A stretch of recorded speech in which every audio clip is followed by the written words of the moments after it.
नमस्कार दोस्तों, आज का वीडियो कोई साधारण वीडियो नहीं है। आज मैं आपको पूरी डॉक्यूमेंट्री दिखाने जा रहा हूं, मजाक नहीं कर रहा। आज आप एक पूरी डॉक्यूमेंट्री फिल्म देखेंगे। असल में बात क्या है कि कुछ दिन पहले इस डॉक्यूमेंट्री की प्राइवेट स्क्रीनिंग होने जा रही थी दिल्ली में जर्नलिस्ट के लिए, लेकिन दिल्ली पुलिस ने जबरदस्ती आकर उसे रोक दिया, कहा कि परमिशन नहीं है और इस डॉक्यूमेंट्री को देखना बैन कर दिया। आप तो जानते ही होंगे दोस्तों कि ये पहली बार नहीं है ऐसा हो रहा हो देश में। इससे पहले बीबीसी की इस डॉक्यूमेंट्री पर बैन लगाया गया। फिर खबर आ रही है कि दिलजीत दोसांझ की नई फिल्म पंजाब 95 इंडिया में रिलीज नहीं हो पा रही है क्योंकि सेंसर बोर्ड परेशानियां कर रहा है। दिलजीत ने ट्वीट करके कहा कि अभी के लिए सिर्फ इंटरनेशनली रिलीज हो रही है बिना किसी कट्स के साथ। अब हैरानी की बात देखो, दूसरी तरफ कुछ ऐसी फिल्में हैं जिन्हें सरकार के द्वारा इतना प्रमोट किया जाता है कि उन्हें स्पेशल ट्रीटमेंट मिलती है।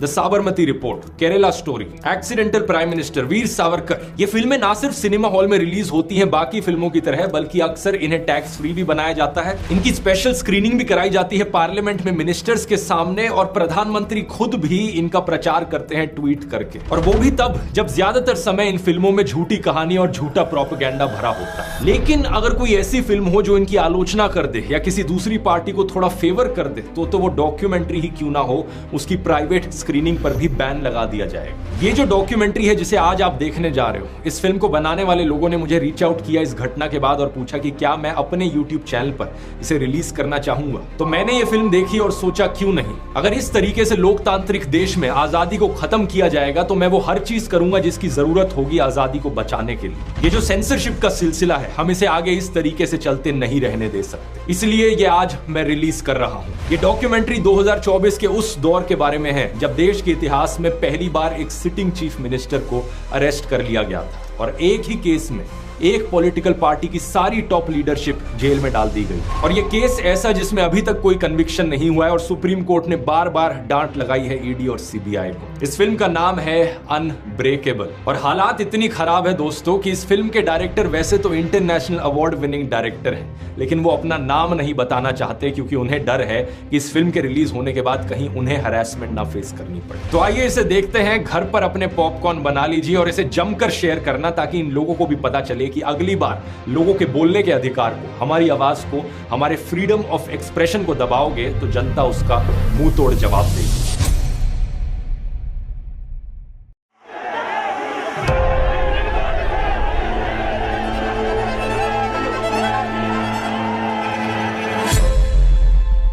अरविंद केजरीवाल पहली बार सरकार बनाने में कामयाब हुए। 70 में 67 सीटें कोई सोच सकता है? 70 में 62 सीटें कोई सोच सकता है साहब? तो उसके बाद से विरोधियों को लगा कि नहीं भाई, ये तो जमीन पे जो है वो काम कर रहे हैं, लोग इनसे जुड़ रहे हैं।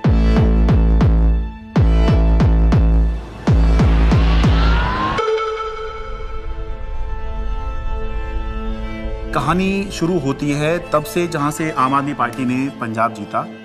लोगों की भूख थी आम आदमी पार्टी की, उन्होंने कहा आम आदमी पार्टी हमें चाहिए, लोगों ने वोट दिया और पंजाब में आम आदमी पार्टी का जन्म हो गया।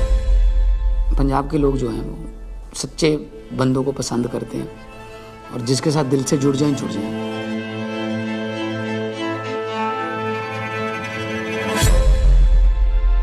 आम आदमी पार्टी गुजरात को भविष्य देगी।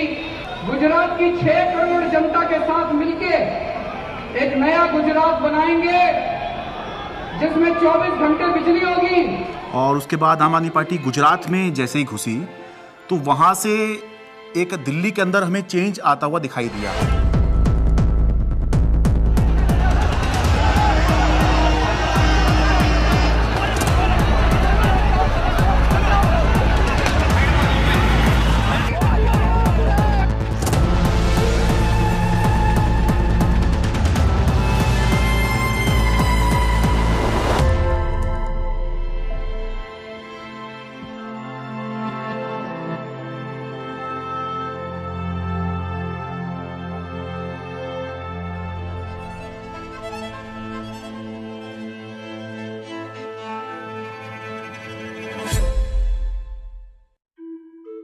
So it started, I think, with the arrest of Satyendra Jain ji, and मुझे लगता है कि ये स्ट्रैटेजी उनकी शायद रही होगी कि जो भी अरविंद केजरीवाल के सिर्फ आईज, ईयर्स, आर्म्स, हैंड्स, जो पूरी टीम है, कि अगर हम उस टीम को डिकैपिटेट कर देंगे तो हो सकता है कि काम रुक जाए।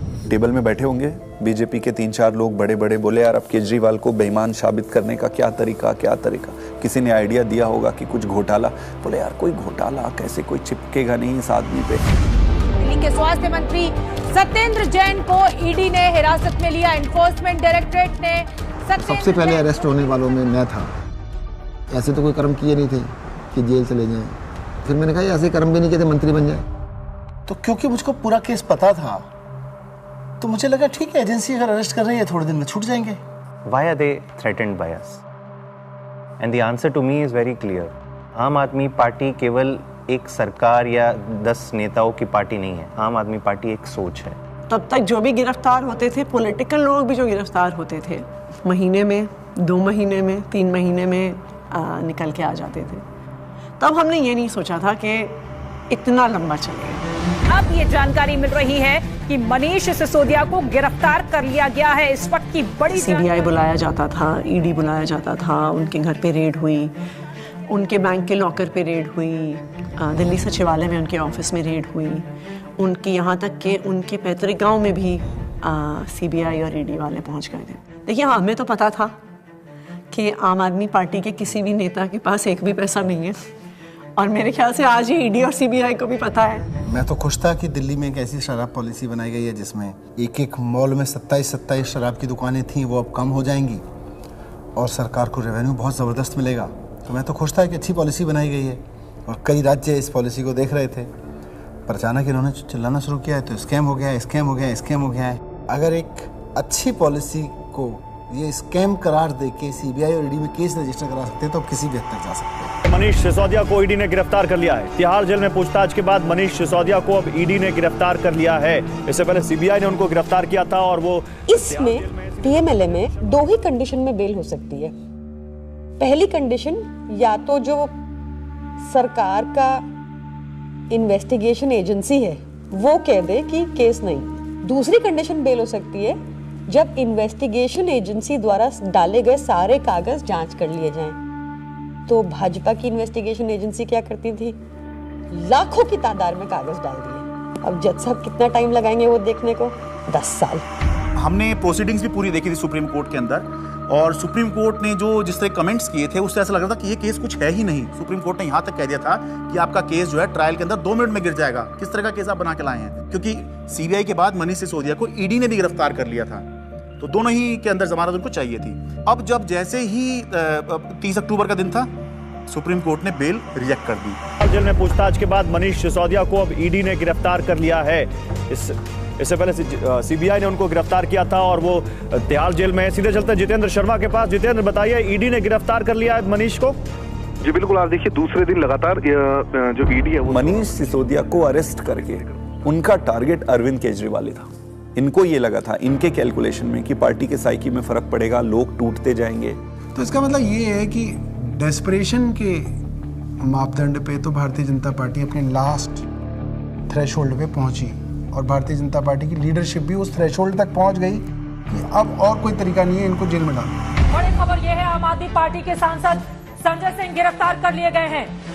आपके सांसद संजय सिंह की हो गई है गिरफ्तारी। ईडी ने करते थे संजय सिंह, उस पर कहीं ना कहीं एक बड़ी चोट फिलहाल आम आदमी पार्टी के लिए रहेगी, लेकिन राजनीतिक रूप से ये नुकसान तो है ही, लेकिन क्या सरकार का पक्ष रहेगा शराब नीति मामले में जब ये गिरफ्तारी हुई है, इसका भी इंतजार रहेगा। अब ये अपने आप में काफी ज्यादा तो भगत सिंह ने अपनी किताब में लिखा कि उनके छोटे भाई जब उनसे मिलने आए, फांसी की सजा हो चुकी थी तब तक, उन्होंने लिखा कि उन्हें ये फिक्र है हरदम नया तर्जे जफा क्या है। जफा मतलब अत्याचार। उन्हें ये फिक्र है हरदम नया तर्जे जफा क्या है, हमें भी शौक है देखें सितम की इंतहा क्या है। इस सरकार के ऊपर बिल्कुल फिट बैठता है कि ये सितम करने पे आए हैं और हम इनकी सितम की इंतहा देखना चाहते हैं। 2200 करोड़ रुपए की रिश्वत खिलाई अडानी ने। Nothing is going on record. 2200 crore रुपए की रिश्वत आपके अधिकारियों को। संजय जी, 2200 करोड़ की रिश्वत। संजय जी प्लीज। सर वो क्या बोल रहे हैं सर? वो आप इधर बोलेंगे कि उधर बोलेंगे? जिस तरीके से पार्लियामेंट में और पार्लियामेंट के बाहर अगर अरविंद केजरीवाल और पार्टी के वॉइस को एक स्ट्रक्चर करके जनता और देश के सामने रख रहे थे, बीजेपी उससे बहुत इरिटेटेड और फ्रस्ट्रेटेड थी। मैंने तो अपने घर के सामने एक बैनर भी लगवा दिया था कि फक्कड़ हाउस में ईडी का स्वागत है। अब कहानी जो है अलग लेवल पहुंच गई। अरविंद केजरीवाल भी ये बात समझ रहे थे कि जब एक के बाद एक नोटिस आ रहे हैं तो देर सवेर ईडी जो है उनको गिरफ्तार करने आएगी। हमारा एक व्हाट्सएप ग्रुप है पार्टी की लीडरशिप का, जिसमें एक खबर आई थी कि ईडी वाले अरविंद जी के घर पहुंच गए हैं 6 फ्लैगस्टाफ रोड पे। एंड मुझे याद है मैंने ओबरॉय के फ्लाईओवर के नीचे से फिर हमने गाड़ी का यू टर्न लिया था और फिर 6 फ्लैगस्टाफ रोड जो सिविल लाइंस में है वहाँ पे पहुँचे थे। मुझसे पहले सौरभ भारद्वाज पहुँचे थे वहाँ पे। इतने में उन्होंने बैरिकेडिंग दोनों तरफ कर दी, बट मैं बैरिकेडिंग से पहले ही जो है वो अंदर पहुँच गया था मैं। तो मेरे को अंदर से किसी का मैसेज आया which was very sad thing to imagine. Arvind Kejriwal ji अपना बैग पैक कर रहे हैं और एक मुख्यमंत्री अपने घर में ही असहाय है, आप सोचिए। और वहाँ जो पुलिस खड़ी है वो उसके लिए नहीं खड़ी है, वो इसलिए खड़ी है कि किसी और को आने नहीं देंगे। उसके यहाँ जो ईडी के जो अफसर हैं वो उसको कह रहे हैं कि अब आप बैग पैक कर लो, आपको अरेस्ट कर रहे हैं। ईडी दफ्तर ले जाया जा रहा है अरविंद केजरीवाल को। इस वक्त की बड़ी खबर, बड़ा अपडेट, अरविंद केजरीवाल को ईडी ने गिरफ्तार किया है और ईडी दफ्तर उनको ले जाया जा रहा है। जिस तरीके से अब दिल्ली के मुख्यमंत्री अरविंद केजरीवाल को ईडी दफ्तर ले जाने की तैयारी की जा रही है और ये माना जा रहा है कि अब ईडी दफ्तर में उनसे पूछताछ होगी और उनके सामने। जब से मैं जर्नलिस्ट बना हूं 17 साल से मैंने नहीं देखा किसी सिटिंग चीफ मिनिस्टर को अरेस्ट किया गया हो। तो मेरे मन में एक बात अंदर से आई कि पार्टी खत्म नहीं होने थी, सरकार नहीं खत्म होने थी। तो उस समय जो बाहर थे, जैसे संदीप पाठक बाहर थे जो संगठन के काम देखते हैं, हमारे जो कैबिनेट के जो साथी थे, आतिशी थी, सौरभ भारद्वाज थे, हमारे सोशल मीडिया के जैस्मिन थे। तो फिर हम सब लोग हमारे घर पे ही हमने सबको बोला, हम लोग वहीं धीरे धीरे वहीं गैदर हुए। अब ये देश को बचाने की लड़ाई है, तानाशाही के खिलाफ लड़ाई है और सभी मिलकर के लड़ेंगे और इस लड़ाई को जीतेंगे। कल 10 बजे भारतीय जनता पार्टी के मुख्यालय पर हम इसके खिलाफ प्रोटेस्ट शुरू करेंगे।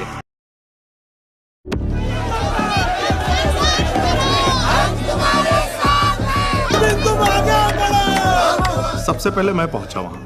हुआ ये कि लोग पार्टी ऑफिस चले गए और हम और दुर्गेश पाठक जी जो आईटीओ वाला चौराहा है उस पर रुक गए। आईटीओ पे मैं जब पहुंचा तो मैंने देखा कि मेरे सामने ही आतिशी और सौरभ को अरेस्ट कर लिया गया।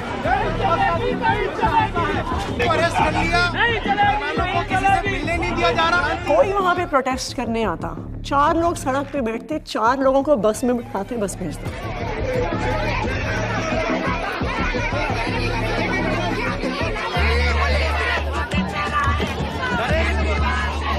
आईटीओ के ऊपर एक फुटओवर ब्रिज है, ऊपर अगर आप जाओगे तो मैं लोकेशन चेंज करता रहता था। तो कहीं एक जगह जाके ऐसे शांत खड़ा हो जाता था, फिर मैं देखता था कौन आ रहा है किधर से, तो मैं देखता था उधर से 20 लोग आ रहे हैं। तो उनमें से मैं पहचान जाता था। मोस्टली मैं ऑर्गेनाइजेशन में काम करता था तो सबके नंबर थे, तो मैं उनको फ़ोन करके बोलता था अभी रुक जाओ 10 मिनट, मैं जहाँ बोलूँगा उस डायरेक्शन में जाना।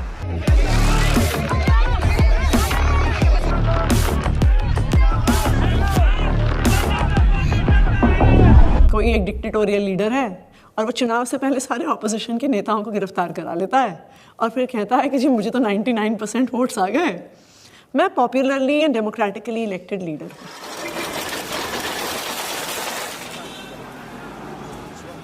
Can I have water? इसको इधर रख सकते हैं बगल में, इस टेबल को इधर रख दीजिए। 2013 में सबसे पहले लोगों ने हमें वोट क्यों दिया? हम तो कुछ भी नहीं थे, कभी कहीं सरकार नहीं चलाई थी, हम तो ये भी नहीं कह सकते थे हमने ये काम करके दिखा दिया हमें वोट दो। अन्ना आंदोलन किया था, तो अन्ना आंदोलन में लोगों ने देखा ये लड़के बड़े ईमानदार हैं, देशभक्त हैं, जिद्दी हैं, किसी चीज़ पे अड़ जाए तो करके रहते हैं। ये क्वालिटीज़ जनता को हमारी पसंद आई। इस क्वालिटी को वो ख़त्म करना चाहती थी बीजेपी, तो उन्होंने कीचड़ फेंकना चालू किया, करप्शन किया, केजरीवाल ने पैसे खाए, एक ताना बना बुना गया, लोगों को ज़बरदस्ती करके स्टेटमेंट्स दिलवाए गए, प्रेशराइज कर करके हमारे खिलाफ झूठे बयान दिलवाए गए। लेकिन कुदरत तो कुदरत है, ये क्या है, बीजेपी कुछ नहीं है कुदरत के सामने। हम लोग कुछ बाहर तिहाड़ के खड़े थे एंड आई रिमेंबर थिंकिंग कि एज ऑफ दैट टाइम हमारी कोर टीम के 5 लोग उस समय उस दीवार के उस पार थे। मेरे हाथ में बहुत कुछ नहीं था, सब ऊपर वाले के हाथ में था। और मैंने अपना अंदर समय बहुत मेडिटेशन करते हुए और गीता पढ़ के बिताया। वहाँ पे सबसे ज़्यादा जो चीज़ परेशान करती है वो होती है अनसर्टेनिटी। उस 17 महीने में एक बड़ा हिस्सा मेरे अंदर उस सिपाही की तरह छटपटाता रहा जो देख रहा था कि उसकी पूरी फौज बाहर युद्ध लड़ रही है, और वो सिपाही जो हमेशा युद्ध में फ्रंट पे होकर लड़ता था वो आज बैरक में बैठा हुआ है। मैंने प्रयास किया कि घर के लोग 6 महीने तक, जब तक मैं जेल में रहा, मैंने प्रयास किया कि कोई मुझसे मिलने के लिए यहाँ पे ना आए, क्योंकि कई बार परिवार के लोग सामने आते हैं मिलने के लिए तो मन में एक अनावश्यक कमजोरी पैदा होती है। तो मैंने इस चीज़ को अवॉइड किया। फ़ोन पे जब वो वीडियो कॉल पे जब बात होती थी, वीडियो कॉल करते थे तो हंसते थे, लेकिन वो हंसी के पीछे कुछ ना तकलीफ छुपी होती है, क्योंकि पत्नी से बेहतर कोई नहीं समझ सकता है। लेकिन हम लोग को लगता है चलो वो अगर दिखा रहे हैं तो हम लोग को भी ऐसे ही दिखाना है। तो हमारे जैसे बच्चे भी आ गए थे तो सारे लोग सब हैप्पी फील करते थे कि पापा हम लोग ठीक है, आप परेशान मत होना और आप ठीक से रहो। एक बारी ना कपिल मिश्रा ने आरोप लगाया था 2 करोड़ का कि सत्येंद्र जैन ने अरविंद केजरीवाल को 2 करोड़ की रिश्वत दी। तो मेरी बेटी स्कूल में पढ़ती थी तो उसका नाम स्कूल में 2 करोड़ ही रखा गया था।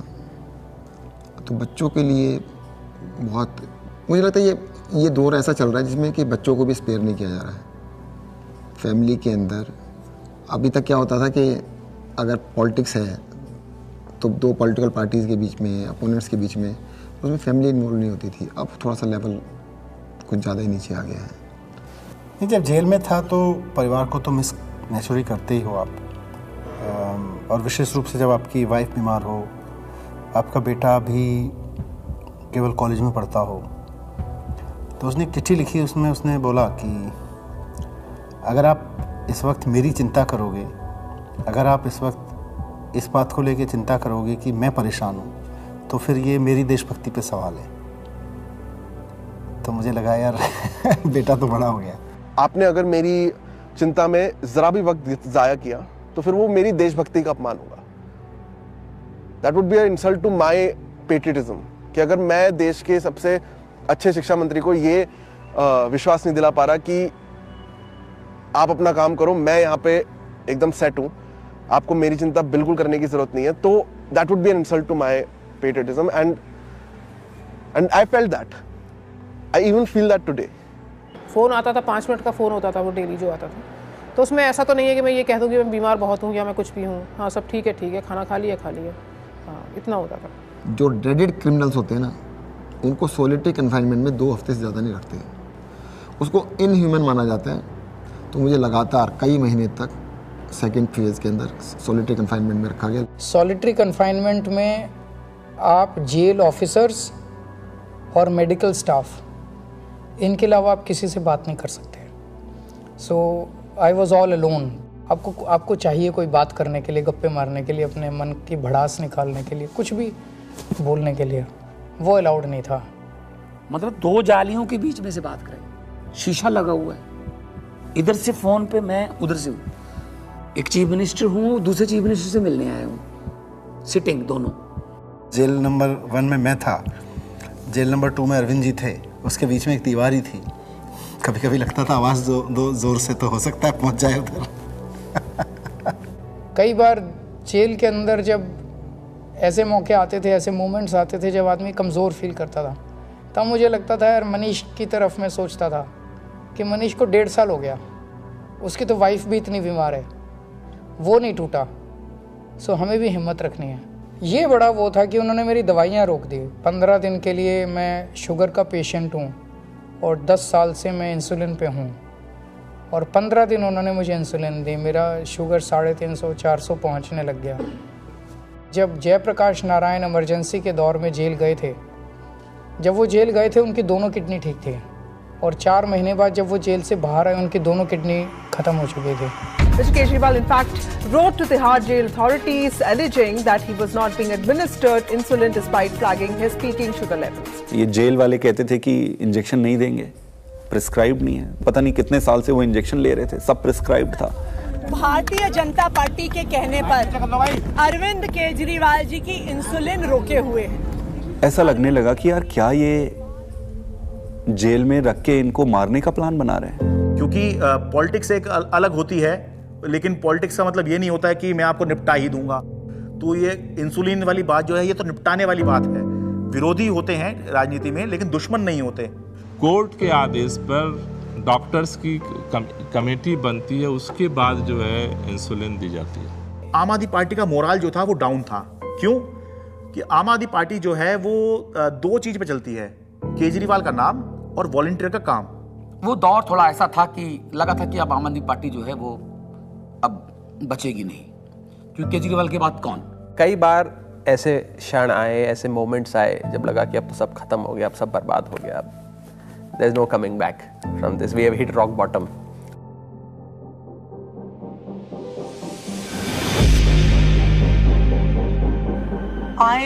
I really admire her for her strength. वो खुद पब्लिक डोमेन में आई पहली बार। मुझे लगता है कि शायद रामलीला मैदान में जब उन्होंने बोला होगा, that was probably the first time that she ever gave a political speech. सभी भाइयों, बहनों, माताओं, बुजुर्गों, आप सभी को मेरी राम नाम। अच्छा, ओके। मेरे को तो समझ नहीं आ रहा था अरविंद कैसे संभालते हैं। मैं तो बार बार यही सोचती थी कि वो तो हमेशा इसी उसमें रहते हैं। It's such a turmoil, it is not easy. मेरी पत्नी ने आज तक कभी पॉलिटिक्स में पार्टिसिपेट नहीं किया था, कभी वो सामने नहीं आई, आपने कभी उनको नहीं देखा होगा। वो हमेशा शी एंकर्स द हाउस। लेकिन इस दौरान मजबूरी में उन्हें बाहर आना पड़ा, सामने आना पड़ा। कुछ प्लानिंग नहीं थी, इट्स जस्ट दैट कि मैं अरविंद जी से मिलने गई, उन्होंने कहा कि ये मेरा मैसेज पार्टी तक दे दो, क्योंकि ये एप्रीहेंडेड की पार्टी में तो बड़ी खलबली जो भी है। उन्होंने एक मैसेज दिया और उस मैसेज की मैंने एक वीडियो रिलीज़ कर दी, अरविंद जी का मैसेज। तो वो स्लोली शायद एक एंकरिंग हो गई मेरी, और मेरा एक रोल डिफाइन हो गया, मेरी एक जिम्मेदारी डिफाइन हो गई। और जिस तरह से वो सारे पार्टी के सीनियर लीडर्स से, चाहे वो पंजाब के थे, चाहे वो देश भर के दूसरे राज्यों के थे, चाहे वो दिल्ली के थे, सबसे मिल रही थी, सबको हौसला दे रही थी और सबको एकजुट रखा उन्होंने, वो मुझे लगता है कि काफ़ी काबिल तारीफ़ है। उनके साथ जो है विधायकों की मीटिंग कराई गई ताकि सबका भरोसा बना रहे कि हाँ, घबराने की ज़रूरत नहीं है, अभी भी सब कुछ ठीक है। तो वो संवाद पार्षदों के साथ में, विधायकों के साथ में, मंत्रियों के साथ में, सांसदों के साथ में, ये सब सुनीता केजरीवाल ने ये सब किया। मुझे याद आ रहा है कि मार्च के शायद आखिरी दिन रहा होगा, दिल्ली के अंदर रामलीला मैदान में इंडिया ब्लॉक की एक बड़ी रैली हुई। और वो रैली इसलिए हुई कि एक तरफ अरविंद केजरीवाल को गिरफ्तार किया था, मौजूदा मुख्यमंत्री को गिरफ्तार किया था, देश में ऐसा पहली बार हुआ। दूसरी तरफ झारखंड के मुख्यमंत्री हुआ करते थे, उनको गिरफ्तार किया गया था। तो दिल्ली में आम आदमी पार्टी ने इसकी अगुवाई करी, इस इंडिया ब्लॉक की रैली की, और रामलीला मैदान में बड़ी रैली हुई। और उस रैली का जो अचीवमेंट था कि इंडिया ब्लॉक के सारे बड़े नेता उस एक मंच पर आ गए, अपनी सारी जितनी भी उनकी आपसी विवाद हैं, आपसी मतभेद हैं, जो होता है, होगा भी, पहले भी था, आगे भी होगा। लेकिन उसके बावजूद भी जब अरविंद केजरीवाल की गिरफ्तारी का मुद्दा था, तो उसको लेकर सोनिया गांधी, प्रियंका गांधी, राहुल गांधी, ये तीनों जो हैं उस दिन इंडिया ब्लॉक की रैली में आए। और सारे बड़े नेता जितने गठबंधन में हैं, चाहे वो अखिलेश यादव हों, शरद पवार हों, और उससे जो है एक माहौल बना कि बीजेपी से लड़ने के लिए, या बाद में बीजेपी ने जब ये इंडिया गठबंधन बनते देखा तो एनडीए भी कहना शुरू कर दिया, उससे पहले बीजेपी ही चल रही थी। एनडीए से लड़ने के लिए एक इंडिया ब्लॉक जो है वो अब बन गया है, जिसमें मिलके जो है बीजेपी को चुनौती दे सकते हैं। भारतीय जनता पार्टी इसलिए इस मॉरल वॉर को हार गई क्योंकि हमारे तमाम नेताओं के गिरफ्तार होने के बावजूद भी हम एक दिन भी डिफेंसिव नहीं थे। ये जेल भेज दें, कितने मुकदमे हमारे पे रोज चल रहे हैं, कोर्ट की तारीख आती है, जाते हैं, भुगतते हैं, पुलिस वाले आते रहते हैं, SHO बदलते रहते हैं, रोज मुकदमे होते रहे। आम आदमी पार्टी का जो DNA है वो भारतीय जनता पार्टी के आगे झुकेगा नहीं, दबेगा नहीं, रुकेगा नहीं, और आम आदमी पार्टी इसीलिए जिंदा है। एक अहम मुकाम जो था इस संघर्ष का तब आया जब अचानक से 2 अप्रैल को सुप्रीम कोर्ट ने संजय सिंह को जमानत दे दी। संजय सिंह को जमानत मिल गई है। आम आदमी पार्टी के सांसद संजय सिंह को जमानत मिल गई। जश्न का वक्त नहीं है, जंग का वक्त है। संघर्ष के लिए तैयार हो जाओ, जम के लड़ेंगे और लड़ेंगे। That was the time at which I felt कि शायद हमारी इमोशंस बाहर निकल कर आई। एंड जिस दिन मनीष जी की बेल हुई थी, और मुझे याद है उस दिन I was at a school inauguration. I am not very prone to being, मैं बहुत ऐसे इमोशनल व्यक्ति नहीं हूँ, पर उस दिन तो मैं स्टेज पर ही रोने लग गई थी। मैं एक पब्लिक उसमें थी, इनॉग्रेशन में थी। मनीष सिसोदिया को सुप्रीम कोर्ट से जमानत। इन्होंने स्टडी तो पूरा किया और उन्होंने सीढ़ी भी ठीक बनाई थी, बट वो सीढ़ियाँ ना, इसको ये नहीं पता था कि सारे केजरीवाल के रंग में रंगे हुए।